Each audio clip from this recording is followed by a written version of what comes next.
जय हिंद साथियों। आज के इस क्लास में हम सीखने वाले हैं बिहार बोर्ड मैट्रिक परीक्षा 2027 में जो स्टूडेंट एग्जाम देंगे उनके लिए जीव विज्ञान का प्रश्न है। और इस चैप्टर का नाम है हमारा पर्यावरण। जो ये चैप्टर 5 है। तो चलिए बिना देर किए हुए आज के इस क्लास को हम करते हैं आगाज। और इसमें बहुत महत्वपूर्ण प्रश्न है जो बहुत ही अच्छे प्रश्न है और यहीं से परीक्षा में आने की संभावना है। तो चलिए बिना देर किए हुए आज के सेशन को करते हैं हम आगाज। मेरा पहला प्रश्न कहता है, पहला प्रश्न है कि पर्यावरण में शामिल है। पर्यावरण में क्या शामिल होता है? तो सजीव और निर्जीव वस्तुएं पर्यावरण में शामिल होते हैं। प्रश्न नंबर 2 कहता है कि जैविक घटक है, इसमें से जैविक घटक कौन है? जल, वायु और पौधा। ये सभी क्या है कि जल जो है और वायु क्या है और ताप है, ये सब है अजैविक घटक। लेकिन पौधा क्या है? पौधा एक प्रकार का सजीव घटक का उदाहरण है। प्रश्न नंबर 3 कहता है अजैविक घटक है, इसमें से अजैविक घटक कौन है? तो जल जो है एक प्रकार का अजैविक घटक है। प्रश्न नंबर 4 कहता है परितंत्र का उदाहरण है। परितंत्र का उदाहरण कौन है? जंगल और तालाब, ये दोनों परितंत्र का ही उदाहरण है। प्रश्न नंबर 5 कहता है खाद्य श्रृंखला में पहला स्तर होता है, किसका होता है? खाद्य श्रृंखला में पहला स्तर उत्पादक का होता है। प्रश्न नंबर 5 कहता है यानी 6 कहता है कि उत्पादक होते हैं। उत्पादक जो होता है, उत्पादक कौन होता है? वे पौधे जो होते हैं उसे उत्पादक के नाम से जाना जाता है। अगला प्रश्न कहता है 7 नंबर शाकाहारी होते हैं। शाकाहारी कौन होता है? जो पौधे को खाते हैं उसे शाकाहारी कहा जाता है। जो मांस को खाते हैं केवल उसे मांसाहारी कहा जाता है। और जो मांस और पादप दोनों खाते हैं उसे सर्वाहारी के नाम से जाना जाता है। प्रश्न नंबर आगे 8 नंबर कहता है कि मांसाहारी होते हैं। मांसाहारी जो होते हैं वो कौन होते हैं? जो जानवर को खाते हैं उसे मांसाहारी कहते हैं। प्रश्न नंबर 9 कहता है खाद्य श्रृंखला दर्शाती है। खाद्य श्रृंखला किसको दर्शाती है? तो ऊर्जा के प्रभाव को खाद्य श्रृंखला दर्शाती है। प्रश्न नंबर 10 कहता है खाद्य जाल होता है। खाद्य जाल जो होता है वो कई श्रृंखलाओं का खाद्य जाल होता है। प्रश्न नंबर 11 कहता है ऊर्जा प्रवाह होता है। ऊर्जा का जो प्रवाह होता है वो एक दिशा में होता है, ऊर्जा का प्रवाह।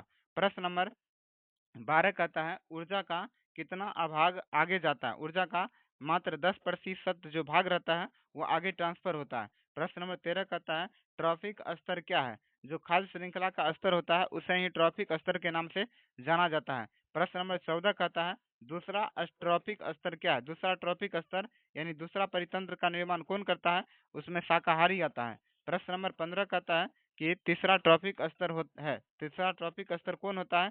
जिसमें से मांसाहारी होता है। प्रश्न नंबर 15 कहता है अपघटक। अपघटक एक प्रकार का जीवाणु होता है जो सारी चीज को मिट्टी में मिला देता है। प्रश्न नंबर 17 कहता है अपघटक का कार्य क्या है? अपघटक क्या करता है? ये सराहने का कार्य करता है अपघटक।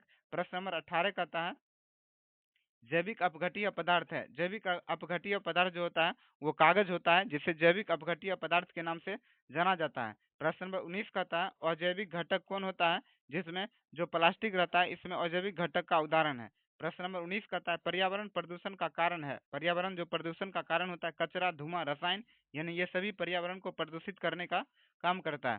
प्रश्न नंबर 21 कहता है ओजोन परत पाई जाती है। ओजोन जो परत रहता है वो पाई जाती है, किसमें पाई जाती है? तो स्ट्रेटोस्फियर में ओजोन परत पाई जाती है। प्रश्न नंबर 22 कहता है ओजोन परत का कार्य क्या है? ओजोन परत क्या करता है? वो अल्ट्रावायलेट यानी यूवी किरण को रोकता है। प्रश्न नंबर 23 कहता है ओजोन छिद्र का कारण है। ओजोन छिद्र का क्या कारण है? वो सीएफसी के कारण होता है। प्रश्न नंबर 23 कहता है सीएफसी पाया जाता है, किसमें पाया जाता है? तो एसी और फ्रिज में सीएफसी पाया जाता है। प्रश्न नंबर आगे कहता है प्रश्न नंबर 25 पर्यावरण संरक्षण के लिए आवश्यक है, यानी वनारोपण यानी वृक्षारोपण और प्रदूषण नियंत्रण, ये दोनों आवश्यक है पर्यावरण के प्रदूषण को बचाने के लिए। आगे कहता है प्रश्न नंबर 26 खाद्य श्रृंखला में ऊर्जा स्तर किसका होता है? वो किसका होता है? सूर्य का होता है ऊर्जा स्तर। अगला प्रश्न कहता है प्रश्न नंबर 27। 27 नंबर कहता है उत्पादक जो होता है उत्पादक ऊर्जा देते हैं। उत्पादक ऊर्जा लेते हैं, कहाँ से ऊर्जा लेते हैं? जो उत्पादक रहते हैं वो सूर्य की प्रकाश से ऊर्जा ग्रहण करते हैं। आगे कहता है प्रश्न नंबर 28 अपघटक ऊर्जा प्राप्त करते हैं, किससे प्राप्त करते हैं? तो वो मृत जीव से अपघटक ऊर्जा प्राप्त करते हैं। प्रश्न नंबर 29 कहता है खाद्य जाल अधिक होता है, किसमें खाद्य जाल अधिक होता है यानी अधिक स्थिर रहता है खाद्य जाल। प्रश्न नंबर 30 कहता है ऊर्जा पिरामिड होता है। ऊर्जा का जो पिरामिड रहता है वो सीधा रहता है। ऊर्जा पिरामिड कैसा रहता है? सीधा रहता है। ऊर्जा पिरामिड कैसा रहता है? तो सीधा रहता है। प्रश्न नंबर 31 कहता है जब आवर्धन होता है, जब आवर्धन किस में होता है, तो खास श्रृंखला में जब आवर्धन की क्रिया होती है। प्रश्न नंबर 32 कहता है डीडीटी जमा होता है, डीडीटी किस में जमा होता है, पौधा और जानवर दोनों में डीडीटी का जमा होता है। प्रश्न नंबर 33 कहता है जब आवर्धन का प्रभाव है, जब आवर्धन का जो प्रभाव होता है वो अधिक होता है, जब आवर्धन का प्रभाव अधिक होता है। प्रश्न नंबर 34 कहता है कचरा प्रबंधन जरूरी है, ये बात सही है कि कचरा को प्रबंधन करना जरूरी है।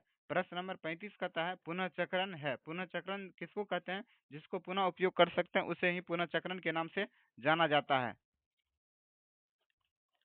अगला प्रश्न कहता है पुनःचक्रण है, पुनःचक्रण का मतलब वही होता है कि पुनः उपयोग करना। प्रश्न नंबर 36 कहता है प्लास्टिक है, प्लास्टिक जो होता है एक प्रकार का अजैव घटक होता है, यानी प्लास्टिक क्या है, एक प्रकार का अजैव घटक का उदाहरण है।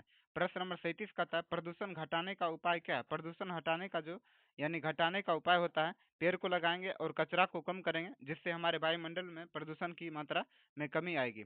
प्रश्न नंबर 38 कहता है 38 नंबर 38 कि जल प्रदूषण का कारण है, जल प्रदूषण का कारण है कचरा और रसायन, ये दोनों जल प्रदूषण का काम करता है।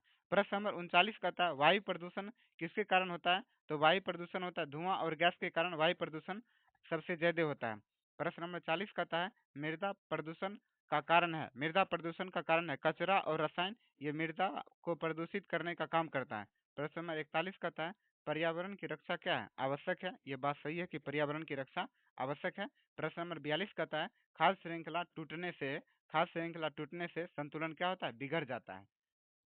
प्रश्न नंबर 43 कहता है कि अपघटक आवश्यक है, अपघटक क्या है, यह आवश्यक है, बात सही है कि अपघटक आवश्यक है।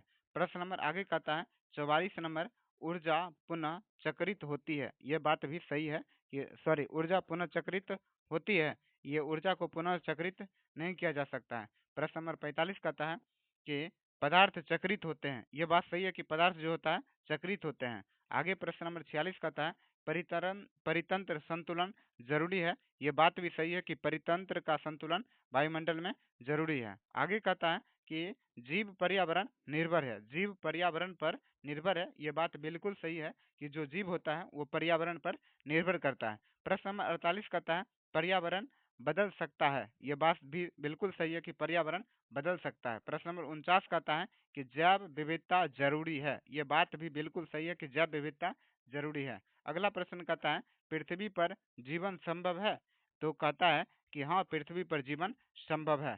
तो आज के इस कक्षा में हम सीखे हैं कि जो चैप्टर 5 नंबर था, जो चैप्टर 5 उसमें जितना ऑब्जेक्टिव यानी 50 बहुत महत्वपूर्ण ऑब्जेक्टिव था उसी के बारे में आज हम चर्चा किए हैं। तो आज के लिए इतना ही। वीडियो कैसा लगता है आप लोग अपना कमेंट बॉक्स में राय देंगे। आज के लिए इतना ही। वीडियो देखने के लिए आपको बहुत बहुत धन्यवाद।